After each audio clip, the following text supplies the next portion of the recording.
Kami tukar part mana yang rosak saja kereta ni. Okey, Assalamualaikum warahmatullahi wabarakatuh.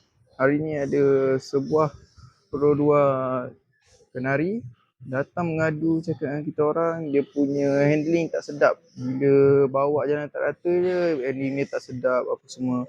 So bila kita orang dah check, rupanya berpunca daripada sini. Ni exhaust belakang dia lah. Exhaust belakang dia ni dah tak main lah. Kalau korang tengok betul-betul kat sini, bila saya tekan, dia tak naik.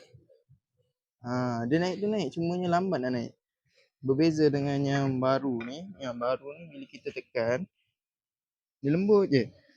So bila dia naik tu, dia naik laju. Mak perbandingan ni tak naik lagi, ni dah naik. So itulah punca dia punya handling dia tak sedap.